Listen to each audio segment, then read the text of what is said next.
Bike ও ডাম্পারের মুখোমুখি সংঘর্ষে মৃত বাইক আরোহী। ঘটনাটি ঘটেছে উত্তর দিনাজপুর জেলার গোয়ালপুকুর 1 নম্বর ব্লকের দক্ষিণ শাহাপুর এলাকায় রাজ্য সড়কে। স্থানীয় সূত্রে জানা গিয়েছে, বাড়ি থেকে বাইক নিয়ে শাহাপুর বাজারের যাওয়ার পথে ডাম্পারের সঙ্গে মুখোমুখি ধাক্কা লাগার ফলে ঘটনাস্থলে মৃত্যু হয় বাইক চালকের। মৃত যুবকের নাম সৈমুদ্দিন, বয়স আনুমানিক 22 বছর। অ্যাক্সিডেন্ট করে ডাম্পারটি পালিয়ে যাওয়ার সময় স্থানীয়রা ডাম্পারটিকে আটক করে রাখে।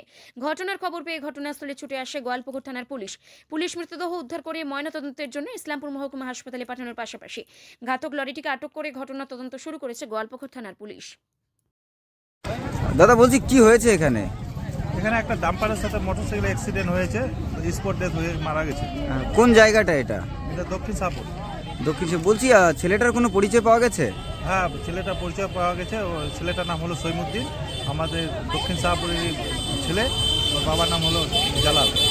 বয়স কত হবে আনুমানিক? বয়স আনুমানিক 21-22। বলছিলাম গাড়িটি কি ধরা হয়েছে যে ডাম্পারের সঙ্গে লেগে? ডাম্পারটি ধরা হয়েছে, ডাম্পারটি ধরা আছে। আমরা পুলিশকেও ফোন করে দিয়েছি, পুলিশের গাড়িও চলে আসছে।